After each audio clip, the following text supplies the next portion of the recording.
تو یہ امت مسلمہ کے ایک طبقے کی ذمہ داری اللہ نے بیان فرمائی کہ امت مسلمہ کا ایک طبقہ ایسا ہونا چاہیے جو اللہ کا دین حاصل کرے اور کر پھر عوام تک اللہ کا دین پہنچائے، تاکہ عوام بھی اللہ کے دین پہ چلنے والے بنے۔ اب اس کو پڑھیں۔ وَمَا كَانَ الْمُؤْمِنُونَ لِيَنْفِرُوا كَافَّةً، سب کے سب مسلمانوں کو اکٹھا ہی نہیں نکل جانا چاہیے۔ ٹھیک ہے، اب تک ضرورت تھی، تبوک کے اندر فوج نہیں گئی، تبوک میں فوج نہیں گئی تھی، غزوہ تبوک میں فوج نہیں گئی تھی، غزوہ تبوک میں پوری امت مسلمہ گئی تھی۔ اب دیکھیں، صرف 10 مسلمان تھے جو صحیح تندرست تھے، جا سکتے تھے اور نہیں گئے، صرف 10 مسلمان۔ باقی اگر کوئی بزرگ تھا اس کو ریلیف دیا گیا، بیمار تھا اس کو ریلیف دیا گیا، عورتیں ہیں ان کو ریلیف دیا گیا، بچے ہیں ان کو ریلیف دیا گیا۔ چند بڑی جگہوں کا انتظام سنبھالنے کے لیے کچھ لوگوں کو چھوڑا گیا کہ بھئی آپ، علی جو تھے ان کو نہیں لے جایا گیا، ان کو چھوڑا گیا تبوک کے اندر، مدینہ میں چھوڑا گیا کہ بھئی اب مدینہ کا انتظام آپ نے دیکھنا ہے۔ چند لوگ یا کچھ ایسے لوگ جن کو سواری میسر نہیں آ سکی، جیسا کہ ہم نے پڑھا ہے، باقی پوری امت مسلمہ گئی تھی، وہاں پوری امت مسلمہ گئی تھی تبوک کے موقع پر۔ دیکھیں 10 صحابہ جا سکتے تھے، نہیں گئے تھے، پکڑ ہو گئی، آ جاؤ بھائی۔ لیکن اب اللہ نے فرمایا اس کے بعد اب ایسا نہیں کرنا۔ اب کیا ہے؟ اب یہ ہے کہ مسلمانوں کی ایک جماعت ایسی ہونی چاہیے کہ جو دین سیکھے، دین سمجھے۔ وَمَا كَانَ الْمُؤْمِنُونَ لِيَنْفِرُوا كَافَّةً، سارے کے سارے مسلمانوں کو نہیں نکل جانا چاہیے۔ فَلَوْلَا نَفَرَ مِنْ كُلِّ فِرْقَةٍ مِّنْهُمْ طَائِفَةٌ، ایسا کیوں نہیں ہوا کہ ہر بڑی جماعت میں سے ایک چھوٹی جماعت نکلے، لِيَتَفَقَّهُوا فِي الدِّينِ، اور وہ دین کی سمجھ بوجھ حاصل کریں، وہ دین میں تفقہ حاصل کریں، دین کا علم حاصل کریں۔ کیوں حاصل کریں؟ کیوں؟ اس کا مقصد کیا ہونا چاہیے؟ وَلِيُنذِرُوا قَوْمَهُمْ، تاکہ پھر وہ اپنی قوم کو بھی آگاہ کریں، اپنی قوم کو بھی خبردار کریں، اذا رجعوا الیہم، جب یہ علم حاصل کر کے ان کے پاس جائیں، ولا اذا رجعوا الیہم لعلہم، تاکہ یحذرون، تاکہ جو قوم ہے نا اور امت ہے، باقی جو لوگ ہیں وہ بھی اللہ کے احکامات کی اتباع کریں اور اللہ کی مخالفت سے باز رہیں اور اللہ کی نافرمانیوں سے بچیں۔ اسی لیے دین کا علم حاصل کرنا، دین کا علم حاصل کرنا یہ فرض کفایہ ہے۔ فرض کفایہ کا مطلب کیا ہے؟ کہ ہر خطے کے کچھ لوگ ایسے ضرور ہونے چاہیے جو اللہ کا دین سیکھیں، دین کا علم حاصل کریں تاکہ لوگوں تک پہنچیں۔ یا ایھا الذین آمنوا، اے ایمان والو، قاتلوا، جنگ کرو۔ آپ اصحاب صفہ کو جانتے ہوں گے، اصحاب صفہ ان کا بڑا مقصد یہی تھا، اصحاب صفہ حضور کا علم لیں۔ اسی لیے حضور علیہ السلام سے جو روایات ہیں نا وہ اصحاب صفہ نے بیان کی ہیں، باقی لوگوں کی طرف سے بہت کم ہوگی۔ باقی لوگوں کی طرف سے کسی نے 10 فرمان بیان کر دیے، کسی نے 20 فرمان بیان کر دیے، کسی نے 40 فرمان بیان کر دیے باقیوں نے، لیکن اصحاب صفہ جو تھے یہ اسی کام کے لیے مخصوص تھے۔ ان سے سینکڑوں کے سینکڑوں فرامین حضور علیہ السلام کے مروی ہیں۔ یہ اسی کام کے لیے تھے کہ جو حضور سے پہنچے گا ہم نے اپنے پاس رکھنا ہے۔ ابو ہریرہ رضی اللہ تعالی عنہ سب سے بڑا نام، پھر اس کے علاوہ حضرت عبداللہ ابن مسعود رضی اللہ تعالی عنہ بہت بڑا نام، عبداللہ ابن عباس رضی اللہ تعالی عنہ بہت بڑا نام، عبداللہ ابن عمر رضی اللہ عنہ بہت بڑا نام، یہ جو جنہوں نے اپنے آپ کو وقف کر دیا تھا۔ اصحاب صفہ یہاں سے سیکھتے تھے، پھر حضور علیہ السلام کے بعد جب آپ کا وصال ہو گیا نا، اس کے بعد حضرت عبداللہ ابن مسعود کوفہ چلے گئے، انہوں نے اپنا، بلکہ حضرت عمر نے بھیجا، حضرت عمر نے حضرت عبداللہ ابن مسعود کو کوفہ بھیجا، آپ کوفہ جائیں، ان وہاں کے لوگوں کو اللہ کا دین سکھائیں جو آپ کے پاس ہیں۔ چنانچہ حضرت عبداللہ ابن مسعود رضی اللہ عنہ نے محنت کی، بڑی محنت کی وہاں پر، ایک دفعہ تو عمر کا جانا ہوا کوفہ، کہنے لگے اللہ ابن مسعود پر رحم فرمائے کہ اس نے یہاں کے لوگوں کو اوپر سے بھی زیادہ عالم بنا دیا یہاں کے لوگوں کو۔ چنانچہ اس کے بعد امام ابو حنیفہ رحمۃ اللہ علیہ جب آئے ہیں نا، تو انہوں نے حضرت عبداللہ ابن مسعود رضی اللہ تعالی عنہ کا جو وہ ایک پیشن تھا اس کو لیا انہوں نے۔ وہ کوفہ کے تھے، امام ابو حنیفہ بھی کوفہ کے تھے، عبداللہ ابن مسعود کوفہ۔ یا ایھا الذین آمنوا، اے ایمان والو، قاتلوا جنگ کرو، الذین ان لوگوں سے، یلونکم جو ملے ہوئے ہیں تمہارے ساتھ، من الکفار، کفار میں سے، جو کفار تمہارے قریب ہیں، ملے ہوئے ہیں، متصل ہیں، ان سے قتال کرو۔ وَلْيَجِدُوا، اور وہ پائیں، فِيكُمْ، تم میں، غلظہ، سختی، اور وہ تمہارے اندر سختی پائیں۔ وَعَلَمُوا، اور جان رکھو، ان اللہ، بے شک اللہ، مع المتقین، پرہیزگاروں کے ساتھ ہے۔ بظاہر یہاں لفظ کفار کا آیا ہے، بظاہر لفظ کفار کا آیا، لیکن اس سے مراد منافقین ہیں۔ کیوں؟ مسلمانوں کے اندر کون سے کفار ملے ہوئے تھے؟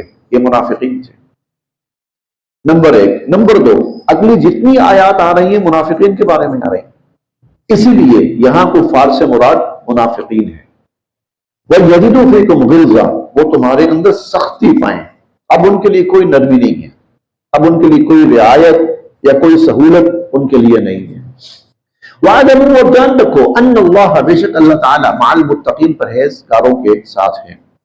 وَإِذَا مَا، اور جب بھی، انزلت، نازل کی جاتی ہے، سورۃ، کوئی سورت، وَإِذَا مَا أُنزِلَتْ سُورَةٌ، اور جب بھی کوئی سورت نازل کی جاتی ہے، فَمِنْهُمْ، تو ان میں سے، من، کچھ وہ بھی ہیں، یقول، جو کہتے ہیں، فَمِنْهُمْ مَنْ یقول، تو ان میں سے کچھ وہ بھی ہیں جو کہتے ہیں، ایکم، تم میں سے کس کا، زادت ہو، زیادہ کیا، ہذہ، اس آیت نے یا اس صورت نے، ایمانا، ایمان، ایکم زادت ہو ہذہ ایمانا، اس صورت نے تم میں سے کس کا ایمان زیادہ کیا۔ یہ منافقین تھے جو بطور طنز کے کہتے تھے، کیونکہ اللہ تعالیٰ قرآن کریم میں فرماتے ہیں کہ یہ جو قرآن کریم ہے، جب ایمان والوں پر قرآن نازل ہوتا ہے تو ان کا ایمان بڑھ جاتا ہے۔ ہم نے یہ سورہ الانفال کی ابتدا میں پڑھا تھا، انما المؤمنون الذین اذا ذکر اللہ وجلت قلوبہم واذا تلیت علیہم آیاتہ زادتہم ایمانا، جب ایمان والوں پر اللہ کی آیات تلاوت کی جاتی ہیں تو ان کا ایمان بڑھ جاتا ہے۔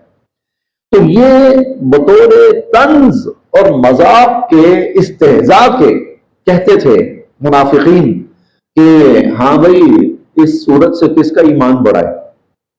فَأَمَّا الَّذِينَ آمَنُوا، پس وہ لوگ جو ایمان لائے، یہ اللہ تعالیٰ فرما رہے ہیں، فَأَمَّا الَّذِينَ آمَنُوا، پس وہ لوگ جو ایمان لائے، فَزَادَتْهُمْ، ان کا تو بڑھ جاتا ہے ایمان، ایمان، ہاں ان کا ایمان بڑھ جاتا ہے۔ وَهُمْ، اور وہ، يَسْتَبْشِرُونَ، خوش ہوتے ہیں ہر نئی آیت کے اترنے پر، ہر نئی سورت کے اترنے پر وہ خوش ہوتے ہیں۔ اللہ کا اور کلام ہم تک پہنچا، اللہ کا اور فرمان ہم تک پہنچا، اللہ کے اور احکام ہم تک پہنچے، منتظر رہتے تھے، وہ انتظار کرتے تھے، اور جب کوئی نئی بات اللہ کی طرف سے آتی تھی خوش ہوتے تھے کہ ہمیں کچھ اور اللہ کے حکم پہ عمل کرنے کو ملا۔ وَأَمَّا الَّذِينَ، اور وہ لوگ، فِي قُلُوبِهِمْ، جن کے دلوں میں مرض، بیماری ہے، مرض ہے، منافقت ہے، فَزَادَتْهُمْ، تو ان کا زیادہ ہوتا ہے، رِجْسًا إِلَىٰ رِجْسِهِمْ، رِجْس، ناپاکی، گندگی، غلاظت، تو ان کی غلاظت جو پہلے بھی تھی اس غلاظت میں اور اضافہ ہو جاتا ہے۔ فَزَادَتْهُمْ رِجْسًا إِلَىٰ رِجْسِهِمْ، تو ان کی جو گندگی پہلے تھی اس گندگی میں اور اضافہ ہو گیا۔ وَمَاتُوا، اور یہ مرتے ہیں، وَهُمْ كَافِرُونَ، اس حال میں کہ یہ کافر ہوتے ہیں۔ دیکھا وہ جو پیچھے آج ہم نے پڑھی نا، کافروں سے اب یہ کافر کون ہے؟ یہی منافق، یہ منافق۔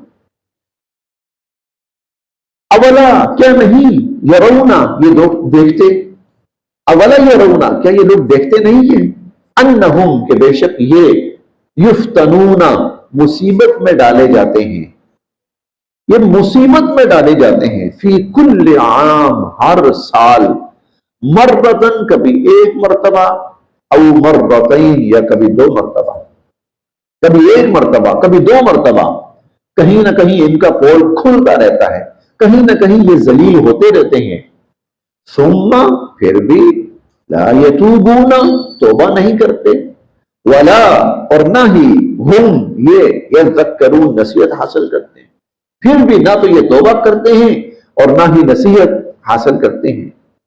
وَإِذَا مَا اور جب بھی انزلت نازل کی جاتی ہے، سورتن کوئی سورت، اور جب بھی کوئی سورت نازل کی جاتی ہے، نظر دیکھتے ہیں، بعضهم بعض الی بعض بعض کی طرف، تو یہ ایک دوسرے کو دیکھتے ہیں، اور جب بھی کوئی سورت نازل کی جاتی ہے تو یہ ایک دوسرے کو دیکھتے ہیں، حل یراکم کہیں تمہیں دیکھ تو نہیں رہا، من احد کوئی، حل یراکم من احد کہیں تمہیں کوئی دیکھ تو نہیں رہا، ثم انصرفوا پھر یہ نکل جاتے ہیں، آپ کہہ سکتے ہیں یہ کھسک جاتے ہیں۔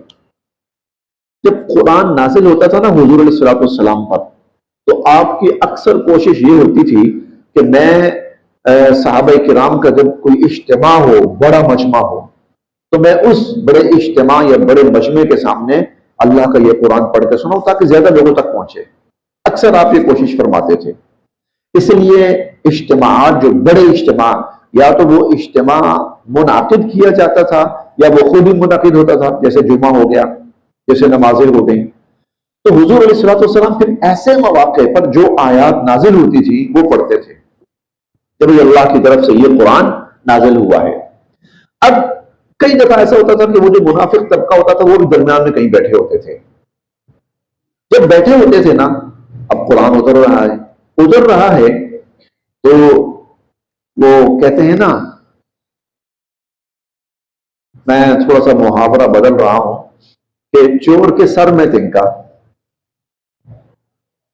میں نے داڑھی کو بدنام نہیں کرنا، اللہ مجھے معاف کرے، استغفر اللہ، میں نے داڑھی کو بدنام نہیں کرنا، ہمارے ہاں جو محاورہ بنا ہوا ہے کفریہ ہے، چور کی داڑھی میں تنکا، یہ بڑی سوچ سمجھ کے بنایا گیا ہے، چور کی داڑھی میں تنکا یعنی داڑھی والا چور، جان بوجھ کر بنایا گیا ہے، کفریہ ہے، اس لیے اس کو بالکل نہیں بولنا چاہیے، اگر کسی کے منہ سے غلطی سے نکل جائے تو کلمہ پڑھنا چاہیے دوبارہ اس پر، کہ نادانستہ اس نے داڑھی کا مذاق اڑایا ہے، جو کہ حضور علیہ الصلوۃ والسلام کی سنت، بلکہ تمام انبیاء علیہ السلام کی سنت ہے۔ اچھا، تو وہ کیا ہوتا ہے، اس کے سر میں یا اس کے دل میں چور ہوتا ہے، جو 2 نمبر آدمی ہوتا ہے، بدنیت ہوتا ہے، اس کے دل میں چور ہوتا ہے، اس کو ہر وقت ایسے لگ رہا ہوتا ہے لوگ مجھے دیکھ رہے ہیں، لوگ مجھے دیکھ رہے ہیں، اس کو ہر وقت، جو آدمی برائی کر رہا ہوتا ہے نا، دیکھیں آپ کہیں جا رہے ہیں نا، ٹھیک ہے، آپ کو کسی چیز کا دھیان ہی نہیں ہے، آپ بڑے آرام سے چلتے ہوئے جا رہے ہیں اپنے خیالوں میں، کوئی دیکھ رہا ہے نہیں دیکھ رہا کوئی بات، آپ کو کیا پرواہ ہے، کوئی چور ہو نا وہ کبیرت دیکھتا ہے، مجھے کوئی دیکھ تو نہیں رہا، مجھے کوئی دیکھ تو نہیں رہا، کیوں؟ اس کے اندر بدنیت ہی ہے، اس کے اندر چوری ہے، ان کے اندر چوری ہوتی تھی، بدنیت ہی ہوتی تھی ان کے دلوں میں، اس لیے وَإِذَا مَا أُنزِلَ سُورَةٌ نَظَرَ، اور جب کوئی سورت نازل ہوتی، نظر بعضهم الى بعض، یہ ایک دوسرے کو دیکھتے، هل يراكم من احد کوئی ہمیں دیکھ تو نہیں رہا، ثم انصرفوا پھر کھسک جاتے، پھر جاتے، صرف اللہ پھیر دیا اللہ نے، قلوبہم ان کے دلوں کو، اللہ نے ان کے دلوں کو پھیر دیا، بأنہم کیونکہ قوم لا یفقہون، یہ ایسے لوگ ہیں جنہیں کوئی سمجھ بوجھ نہیں، لقد یقینا جاءکم آئے تمہارے پاس، رسول ایسے عظیم الشان رسول، من انفسکم تم ہی میں سے، تمہارے پاس ایک عظیم الشان رسول تشریف لائے تم ہی میں سے، عزیز بڑا گراں گزرتا ہے، علیہ آپ پر، ما عنتم جو تمہیں کوئی مشقت پہنچے، تمہیں کوئی تکلیف پہنچے، یعنی تمہیں تکلیف پہنچے تو حضور پہ گراں گزرتی ہے۔ حضور علیہ الصلوۃ والسلام اس کا دکھ درد محسوس کرتے ہیں۔ حریص علیکم، حریص ویسے تو یہ لفظ حرص سے ہے، اور حرص کوئی بہت قابل تعریف چیز نہیں ہے، حرص کوئی قابل تعریف چیز نہیں ہے۔ حرص کا اردو ترجمہ ہمارے ہاں لالچ ہوتا ہے، اسی لیے حریص جو ہے یہ کئی دفعہ لالچی کے لیے لالچی کو کہا جاتا ہے، لیکن ہر حرص بری نہیں ہے، ہر حرص بری نہیں ہے۔ میں آپ کو اس کی مثال دیتا ہوں۔ حضور نے فرمایا حریصانی لا یشبعان، دو حریص ایسے ہیں، دو لالچی ایسے ہیں، ان کا پیٹ کبھی نہیں بھرتا۔ حریص فی المال، نمبر ایک، جو مال کا لالچی ہے اس کا پیٹ نہیں بھرتا، یہ برا لالچی ہے، یہ حرص بری ہے، یہ قابل مذمت ہے۔ ایک حرص قابل تعریف ہے، وہ کون سی؟ آپ نے فرمایا دوسرا حریص فی العلم، جس کو علم کا چسکا لگ جائے نا اس کا پیٹ نہیں بھرتا۔ اب یہ جو حریص ہے یہ قابل تعریف ہے، علم حاصل کرتا ہے، اور حرص کا شوق اور علم کا شوق۔ اب یہاں پر حریص جو ہے یہ کس معنی میں ہے؟ یہ ایمان والوں کے بارے میں حضور علیہ الصلوۃ والسلام کی حرص۔ کیا حرص؟ کہ ایمان والوں کو زیادہ سے زیادہ فائدہ پہنچے۔ ترجمہ کریں گے خیر خواہ۔ حریص علیکم، اے ایمان والوں تمہارے بارے میں بڑے خیر خواہ، اور تمہارے بارے میں بہت اس بات کے متمنی کہ تمہیں فائدہ پہنچے، تمہارا ایمان مضبوط ہو، تمہارے اخلاق بہتر ہو، تمہارا کردار بہتر ہو، تمہاری آخرت سنورے۔ حریص علیکم، خیر خواہ، تمہارے بارے میں بے انتہا خیر خواہ۔ بالمؤمنین، اور ایمان والوں پر، رؤوف الرحیم، بڑی شفقت والے اور بڑی مہربانی والے۔ فَإِن، بس اگر تولوا، یہ لوگ منہ پھیریں، فقل، تو آپ فرمائیے حسبی اللہ، میرے لیے اللہ کافی ہے، لا الہ الا ہو، اللہ کے سوا کوئی معبود نہیں، علیہ توکلت، اسی پر میں نے بھروسہ کیا، وہو، اور وہی ہے، رب العرش العظیم، عرش عظیم کا رب۔ الحمدللہ سورۃ توبہ مکمل ہو گئی ہماری۔